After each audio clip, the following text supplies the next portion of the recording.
Все, ребят, я выкидываю вот эту большую бандуру, она мне больше не нужна. Все потому, что у меня теперь есть вот этот классный монитор от компании UPerfect, 4К разрешение, сенсорный экран, удобный, легкий, еще куча разных свойств, чтобы не пожалеть о потраченных деньгах. В общем, сейчас я вам все про него расскажу. Сначала будет распаковка, потом будут тесты, потом будут выводы. Погнали!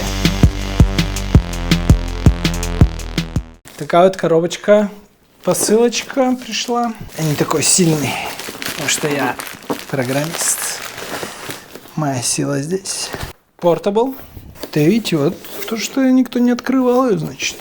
Я вижу какую-то белую коробочку маленькую.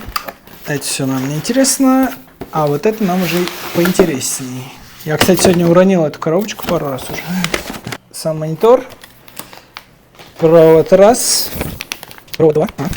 Провод 3, провод 4. О, кто это здесь? Ну вот, монитор. У него здесь прикольно сразу, типа, подставочка такая. Хоп. Удобно. Ну, классно, да? Как вам? Вау. Блин, ну посмотри качество какое.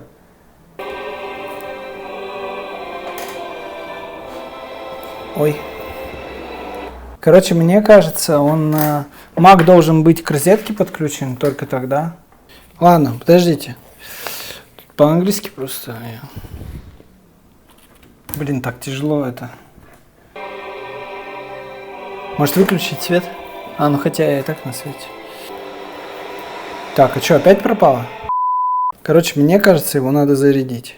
Включили в розетку, вроде нормально стало. Пока непонятно, как он работает. Не, ну качество прям огонь. Получше, чем Retina, как будто бы. 4К Resolution. Ой-я.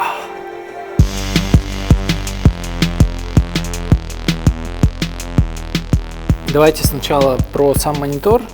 То есть видим, да, что очень тоненький. Вот так вот он в складном состоянии. Ну тут где-то чуть больше сантиметра, если вот максимальную ширину брать. А так здесь, наверное, где-то 5 миллиметров толщина. Очень удобно вот так он ставится. Любое положение можно выбирать. Можно вот так. Тоже, пожалуйста, вертикальный вариант. По разъемам 2 Type-C, точнее Thunderbolt, один порт HDMI mini.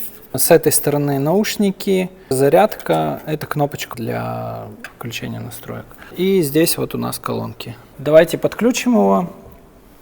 Смотрите, у меня MacBook Air, вы помните, на распаковке была проблема, что он у меня не включался. Короче говоря, с MacBook Air история такая, что нужно подключать питание к монитору, а сам провод, который уже Thunderbolt, который соединяет монитор и ноутбук, мы подключаем к мониторчику и к ноутбуку. Единственное, скажу, что вот я купил вот такой провод классный, он короткий, в комплекте, помните, там он намного длиннее, не очень удобно, он по всему столу. Подключаем его аккуратненько.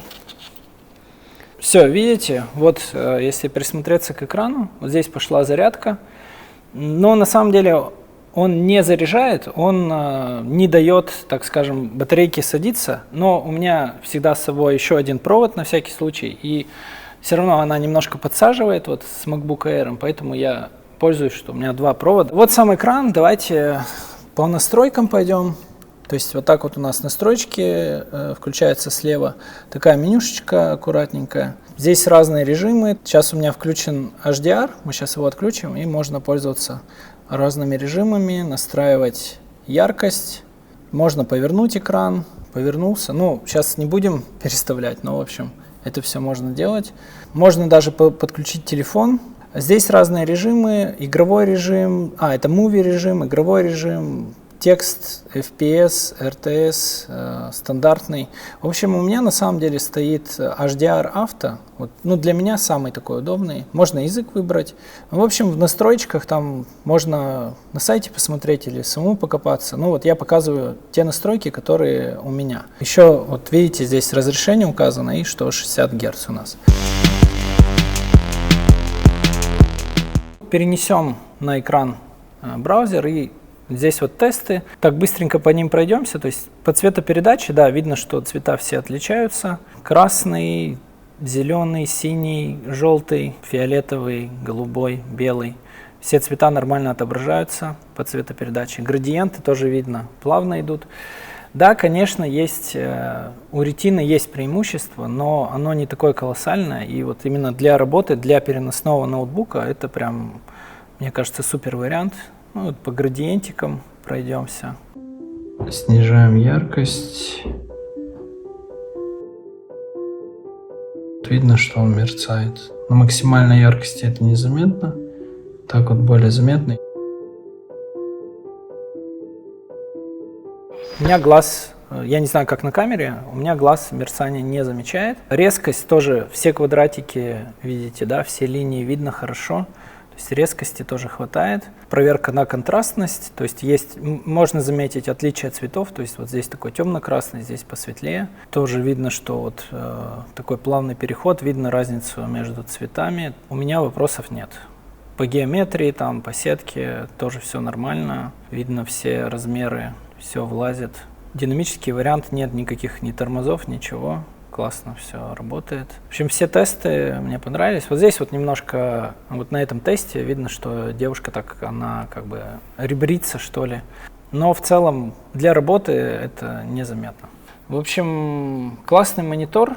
Будете путешествовать, и вам будет всегда хватать места для того, чтобы, там, не знаю, сидеть на конференции, и тут же у вас YouTube, да, включили ютубчик и на встрече вы, вроде как. Единственное, что еще, да, сейчас покажу, то есть у меня здесь MacBook Air, сейчас я подключу MacBook Pro. Я про что хочу сказать, что с Air у вас не получится варианта, что у вас вообще нет зарядки и два монитора. Так не выйдет, потому что вот, ну, у Air мощности, в общем, не хватает. Вот MacBook Pro, просто хотел вам продемонстрировать, что здесь вообще без питания можно работать супер удобно. Там зарядили ноутбук, взяли второй мониторчик, вот этот переносной, ну и все, пожалуйста, перенесли там сюда все, что нужно. Я когда работаю, то есть мне прям и издалека видно, что на нем, и сверху, снизу, то есть у него обзор очень хороший.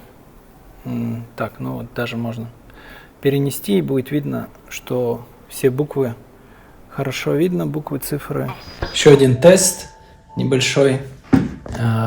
Сейчас запускаю одно и то же видео на двух экранах и увидим разницу. Да, то есть справа у нас ретина, слева наш мониторчик.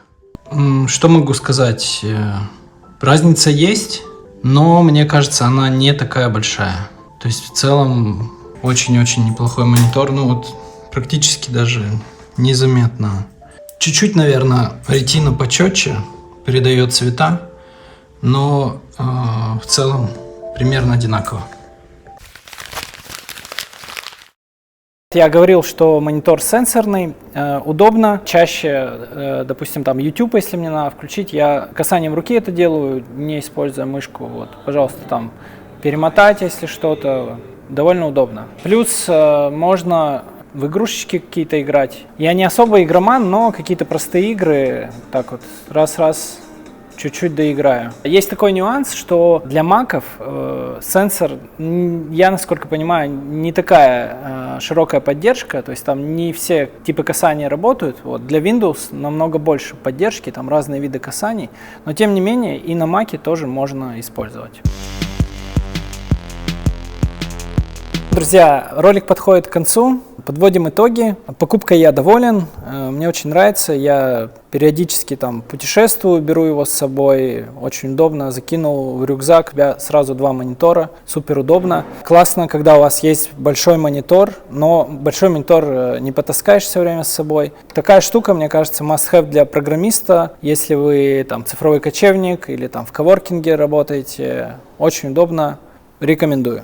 Когда приходил в офис, частенько меня спрашивали, типа, что это такая за штука, как это круто. В общем, если вы любите попонтоваться так же, как я, то обязательно возьмите его. Касаемо цены и доставки, монитор я покупал на официальном сайте. Стоил он $550. Ну, это, конечно, не дешево. За эти деньги там можно планшет взять. В принципе, наверное, надо было планшет взять и про него ролик снять. Ну ладно, кроме шуток, на самом деле планшет 15,6 дюймов, я думаю, что вы не найдете за такие деньги, и тем более 4К разрешение, ну, я не нашел. Пишите в комментариях, если знаете какую-то альтернативу. Но меня вполне устраивает и этот вариант. Классная штука. По доставке, доставка была в Россию, где-то 2 недели шло. На Алиэкспрессе этот же монитор стоит где-то процентов на 20-30 дешевле. Ссылочки я тоже в описании оставлю. Буду рад, если поставите лайк, если напишите что-то в комментарии, какой-нибудь не супер гневный пост. Не пост, комментарий. Все, всем спасибо, всем пока, дай бог всем здоровья. Блин, а зачем я монитор выбросил? Можно было продать.